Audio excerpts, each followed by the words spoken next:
feels exciting and feels new. So. We have some new questions here we'll use for this part. It's from Samantha from Dealfield. Samantha, where are you? Are you here? I'm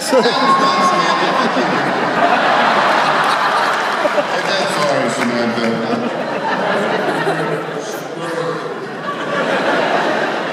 In your personal opinion, if there ever really was a zombie apocalypse upon us, what would be your first choice in weapon? And the first place you would go to take shelter? Norman, you got something? Let's think. I'd have Lucy Lou on a. Sorry, I went somewhere else with that. Where would I take shelter? I'd probably find like a Four Seasons and go to the roof and play South Park over and over until I just died.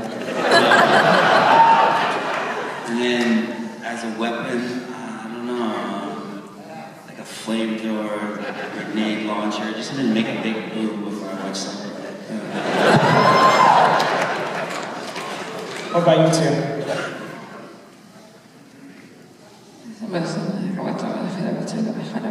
What?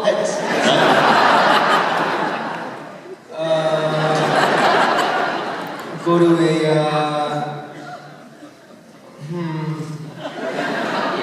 mall.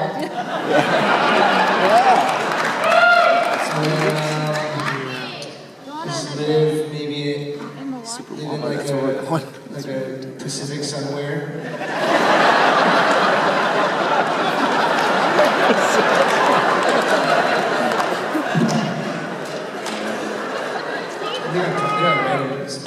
Spencer's. I think I would probably go to a dentist office because you never see anybody there. It's the apocalypse. You gotta go to the one place nobody will ever go. Just go to a dentist office. But they have the toothpaste, the flavor. They got the mint toothpaste. What? You will die, and you'll die in a sterile, scary dentist. My teeth would be damn good so when I came back as a walker.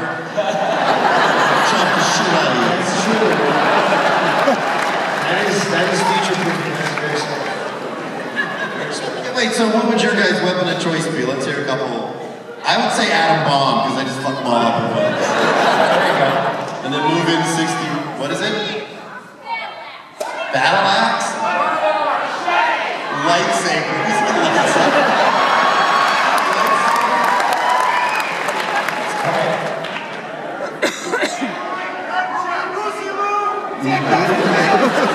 Really? All right. Nobody said a Terminator. Come on, that would be. Someone said box of crackers. Box of records? Oh, Shaun of the Dead. We have one here from Zach T from Milwaukee. Zach, you here? All right. Hey, Zach. See, that was very interesting. He wanted to know how much difference there is between the book and the show storylines and how they're perceived by the cast. For instance, does the cast and crew champion certain aspects or story arcs that are in the books or maybe on the show? And how is it discussed on the show?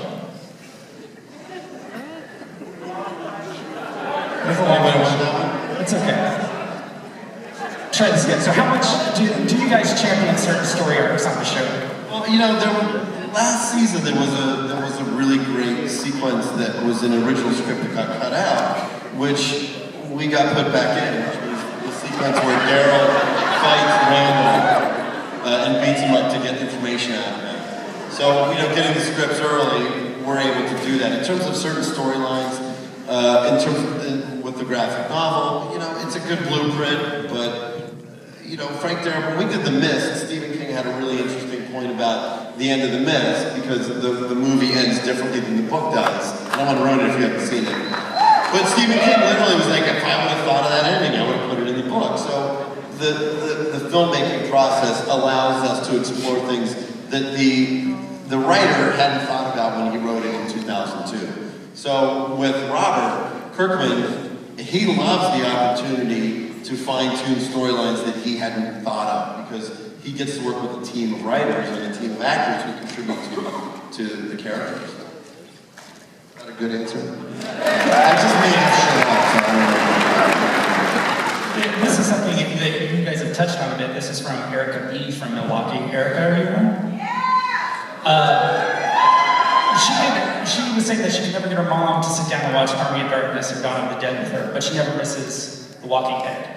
Like, what is it you think about, like, you know, people who wouldn't necessarily be into this, who wouldn't like these sort of horror shows or horror movies, watch The Walking Dead? Like, I think it's like, it's not really about the monsters so much. I think, I mean, like, everyone's infected, and time's important, and who you want to be left on this planet, and how you want to spend your time is important. And I think it's those human elements that keep people watching the show more than anything. Yeah. Wait, you did show your mom Army of Darkness, or you didn't? She didn't want to see it? Is she here tonight? Or should we? Security! No, I have to tell you a quick story. I saw Bruce Campbell last week. I went to the premiere of Oz, 17 and again, this is a tribute to you guys, because it was all the actors from the Oz movie, and I saw Bruce, and Bruce went, "Hey, it's Greg Nicotero from The Walking Dead," and all these people that were lined up with all of their Oz stuff to get signed literally dropped it all and pulled Walking Dead shit out.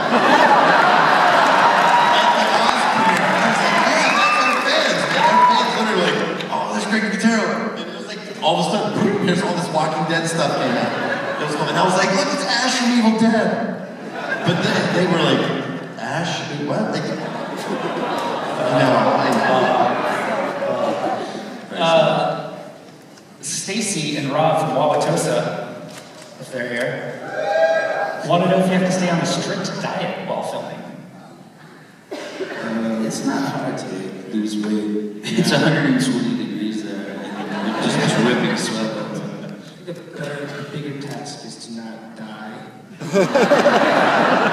It's hot, and you're sweating, and you're in, like, we should be in shorts. We should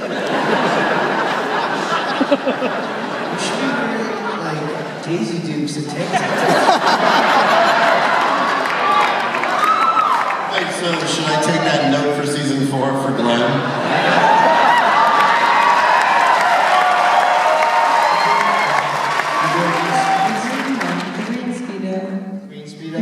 Better than the pink one. Green Speedo? No, I mean, it's hot, and we're like wearing layers, and we're running around, and what's the magic of film is that, you know, you're seeing an isolated take, or an amalgamation of several isolated takes, but you don't realize as a viewer that we've done that like 10, 20 times. So I remember that one scene when the attack on the prison first happens from the inside. Andy, me, and Norman had to book it from the far side of the prison all the way to the gate, open the second gate, and then run up the arm thing to go up to the main gate. By the time we were done, we were like, oh, you know that picture that's circulating that has us flicking off the camera with our socks off?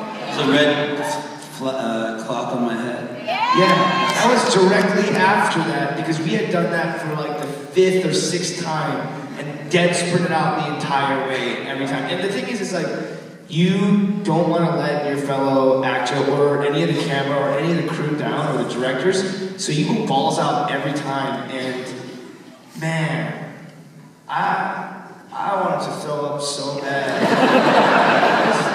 And you know, that's just part of it. That's the #1 rule in Zombieland, right? Cardio. Yeah.